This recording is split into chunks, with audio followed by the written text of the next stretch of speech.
Sahoor is the pre-dawn meal. It can be taken any time from midnight up to just before the break of dawn.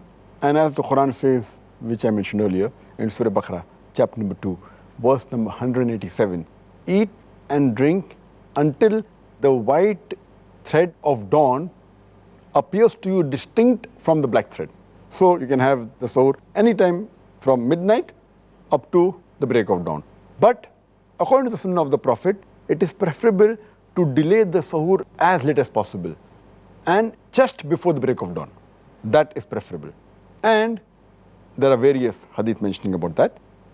There's a hadith which is mentioned in Musannaf Ibn Shaybah, hadith number 9057, where a man tells Ibn Abbas, may Allah be pleased with him, that he had the Sahoor till he doubted it was the break of dawn. The moment he had a doubt it was break of dawn, he stopped.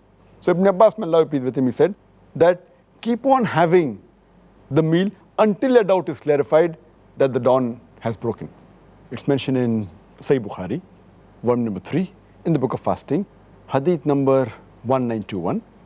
Zayd bin Thabit, may Allah be pleased with him, he said that after he had Sahoor with the Prophet, he went for Salah. The time difference between the Sahoor and the Adhan is equal to the time required to recite 50 verses of the Quran.